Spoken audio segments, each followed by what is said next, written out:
Imagine saying chilled grease by mistake when you mean grilled cheese, or saying chewing the doors when you mean doing the chores, or a lack of pies instead of a pack of lies.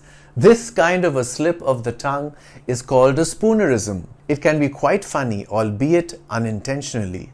Would you like to discover more hilarious spoonerisms?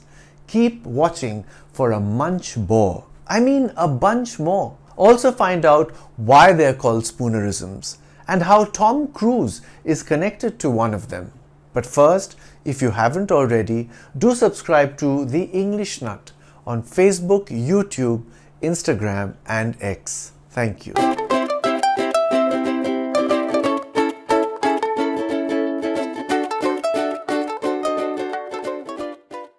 Spoonerisms sneak up on you like a playful prankster, twisting your tongue and tangling your words until you're left chuckling at your own verbal mischief. A spoonerism is when the initial sounds or letters of two or more words get swapped, often with amusing results. Instead of saying a block of flats, you might blurt out a flock of bats, a slip that would leave anyone in stitches. But how did this curious phenomenon get its name? Spoonerisms are named after the Reverend William Archibald Spooner, a 19th century Oxford don and priest known for his unintentional verbal mix-ups, though most of the famous ones attributed to him were likely invented by others for a bit of fun.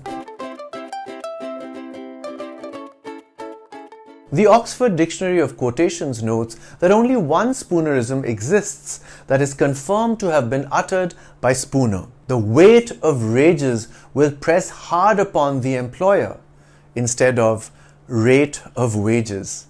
But Spooner himself acknowledged the kinkering kongs their titles take in reference to a hymn about conquering kings as his only spoonerism.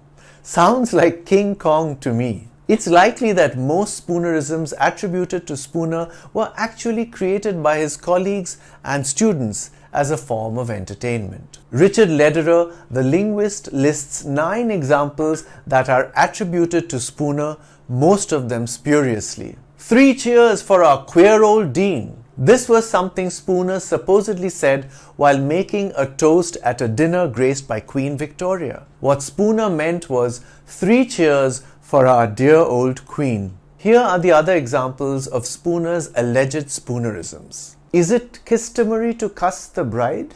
Instead of, is it customary to kiss the bride? The Lord is a shoving leopard. Instead of, the Lord is a loving shepherd. A blushing crow instead of a crushing blow. A well-boiled icicle instead of a well-oiled bicycle. You were fighting a liar in the quadrangle instead of you were lighting a fire in the quadrangle. Is the bean dizzy instead of is the dean busy? Someone is occupying my pie. Please sew me to another sheet. Instead of someone is occupying my pew. Please show me to another seat. You have hissed all my mystery lectures. You have tasted a whole worm. Please leave Oxford on the next town drain.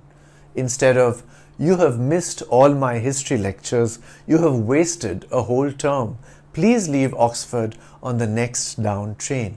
These spoonerisms have become legendary, capturing the imagination of wordplay lovers everywhere.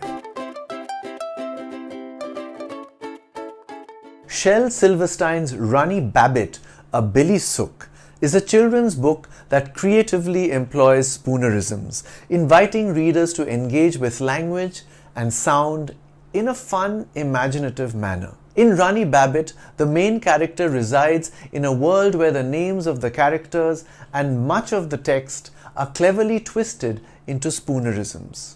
I'm sure you noticed that Runny Babbit is a spoonerism of Bunny Rabbit, and a Billy Sook is a spoonerism of a silly book. Linguist Richard Lederer came up with the Easter Bunny's a funny beast, gobbling down his bunny feast. Bunny feast is, as you can see, a spoonerism of funny beast. In his book D.H. Lawrence and Susan, His Cow, William York Tyndall said that behavioral psychologists are occupied with nothing more spiritual than pulling habits out of rats.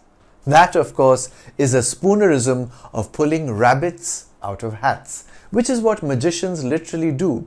But here, I guess, the writer was talking about psychologists trying to modify the behavior of their patients, pulling habits out of rats. An American musician and DJ has adopted the moniker Com Truise, a spoonerism of the name of actor Tom Cruise. San Holo is the stage name of a Dutch musician. It is a spoonerism of the Star Wars character Han Solo. Walt Disney Pictures tried to sue him, unsuccessfully, for using this name. The earliest recorded spoonerisms were introduced by 16th century writer François Rabelais, who referred to them as contre-péteries. In his novel Pantagruel, he included the phrase femme folle à la messe et femme molle à la fesse, which translates to insane woman at mass, woman with flabby buttocks.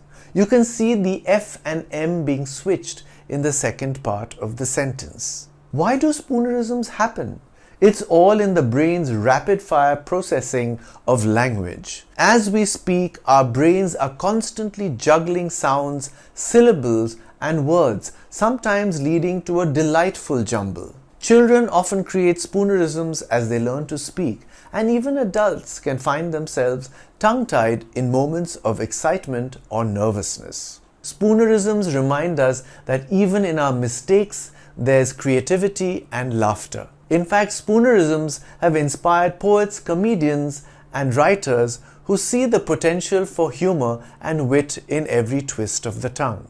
Consider these playful examples. A half-warmed fish instead of a half-formed wish. Tease my ears in place of ease my tears. Shake a tower for take a shower. Chipping the flannels for flipping the channels. Each of these spoonerisms creates a new image or idea, making us pause and smile at the unexpected connections that language can forge. Spoonerisms need not be accidental. Why not try crafting a few of your own? It's as simple as picking a phrase and swapping the initial sounds. For instance, belly jeans instead of jelly beans, flutterby instead of butterfly, sad ballad in place of bad salad, know your blows for blow your nose. With a bit of practice, you'll be twisting tongues with the best of them, adding a touch of whimsy to your words. And even if you find yourself accidentally saying a nosy little cook instead of a cozy little nook, or wave the sails instead of save the whales, don't fret. Embrace the spoonerism. It's a reminder that language is a living, breathing thing, full of surprises and delight. Let's raise a glass to Spooner and the joy of linguistic play. Here's to twisted tongues and the laughter they bring. Keep your ears peeled and your tongues ready, for you never know when you might trip over a spoonerism. Do let me know your thoughts about this episode in the comments section. And thank you, Enjoy English 369, for suggesting this topic. I'm the English Nut. Bye for now.